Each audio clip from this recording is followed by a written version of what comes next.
Hello everyone, প্রতিদিনের মতো আবার চলে এলাম ছোট্ট একটা ব্লগ ভিডিও নিয়ে। আশা করি তোমরা সবাই খুব ভালো আছো, আমিও ভালো আছি তোমাদের ভালোবাসায়। তো দেখো, এটা মঙ্গলবারের থেকেই ব্লগটা শুরু করেছিলাম, তো মঙ্গলবারের ব্লগটাই তোমাদের সাথে শেয়ার করছি, আর বুধবারেটাও অল্প কিছু মিলিয়ে শেয়ার করছি। তো দেখো, ঘুম থেকে উঠে গেছি, আর উঠে একটুখানি চা খেতে হয়, চা না খেলে আমার ভালো লাগে না।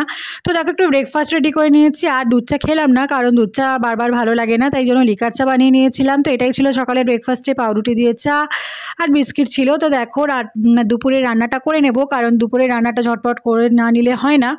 আর আমি দুপুরে রাতে একই রান্না করি মোটামুটি একসাথেই, কারণ ছেলেকে নিয়ে স্কুলে যেতে হবে, আর সেই জন্য তারা রয়েছে। তো সেই জন্য দেখো, দুপাশে ঝটপট চাপিয়ে দিয়েছি। আর দেখো, রান্না কমপ্লিট। এই সময় আর কোনো ভিডিও ক্লিপস তুলিনি।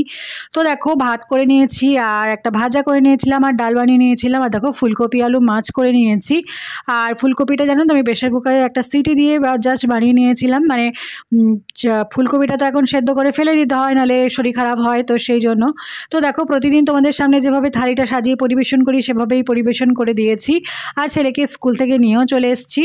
তো সেগুলো আর তোমাদের সামনে দেখালাম না, কারণ ছেলেকে যখন স্কুলে নিয়ে যায় তখন আর ভিডিও ক্লিপসগুলো তুলি না, ভালো লাগে না, তো সেই জন্য। তো দেখো, বাড়িতে চলে এসেছি, আর এটা পরের দিন, মানে হলো আজকে, এটা হলো বুধবারের একটা ব্লগ। তো দেখো, সকালবেলা থেকেই ব্লগটা স্টার্ট করেছিলাম, একটু চিকেন খেতে ইচ্ছে হয়েছিল, তাই জন্য চিকেন নিয়ে চলে এসেছি। আর থানকুনি পাতাও নিয়ে এসেছি, আর কিছুটা সবজি নিয়ে এসেছি। জাস্ট দেখো, সবজি বেশি নয়, থানকুনি পাতাটা নিয়ে এসেছি, কারণ পেটটা খারাপ হয়েছিল, তো সেই জন্য শরীরটাকে তো ঠিক রাখতে হবে। আর এই সময়টা সবারই মোটামুটি শরীর খারাপ হচ্ছে। তো দেখো, একটা ভাজা করছি, তো এই ভাজাটা দিয়ে রুটি খেতে দারুণ লাগে।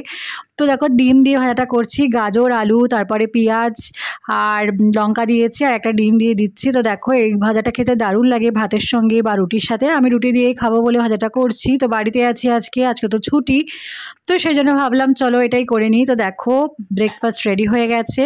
তো রুটি দিয়ে দেখো সাজিয়ে দিয়েছি, আর একটুকরো শশা দিয়ে দিয়েছি, কারণ শশাটা এখন খেতেই হবে। এই সময়টা একটু শরীরে জল টানো হয়। তো যাই হোক, দেখো চিকেনটা রান্না করছে, একদম হালকা পাতলা চিকেন করব, তো সেই জন্য তো দেখো চিকেনটা বানিয়ে নিচ্ছি। আর এদিকে একটুখানি বানিয়েছিলাম আলু চোখা। তো আলু চোখাটা কারা কারা খেতে পছন্দ করো অবশ্যই কমেন্ট করে জানিও, আমার তো দারুণ লাগে।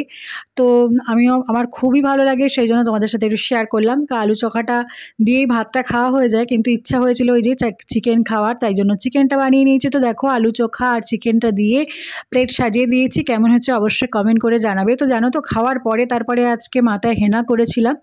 তো বেশ সন্ধ্যা হয়ে গিয়েছিল স্নান করতে, পুজো টুজো দিয়ে রেডি হয়ে তারপরে স্নান করেছি, মানে পুজো টুজো দেওয়া হয়ে গিয়েছিল সকালবেলা, তারপরে স্নান করেছে। আর দেখো, বাজারে গিয়েছিলাম সন্ধ্যাবেলা, অনেক ফুল, মানে ফুল তো কিনতে হবে কালকের জন্য, তো সেই জন্য ফুল নিয়ে এসেছি, একটু বাজারও করে নিলাম, মুড়ি, তারপর ঝুড়ি ভাজা, তারপর চিড়ে ভাজা। দেখো, ফুল মিষ্টি সবই নিয়ে চলে এসেছি, কারণ এটা কালকের জন্য। আর দেখো, ছেলেকে একটুখানি পড়াতে বসেছি। তো ব্লগটা কেমন লাগলো জানিও। আজকের মতো টাটা, সবাই ভালো থেকো, সুস্থ থেকো, দেখা হবে অন্য কোনো একটা ব্লগে।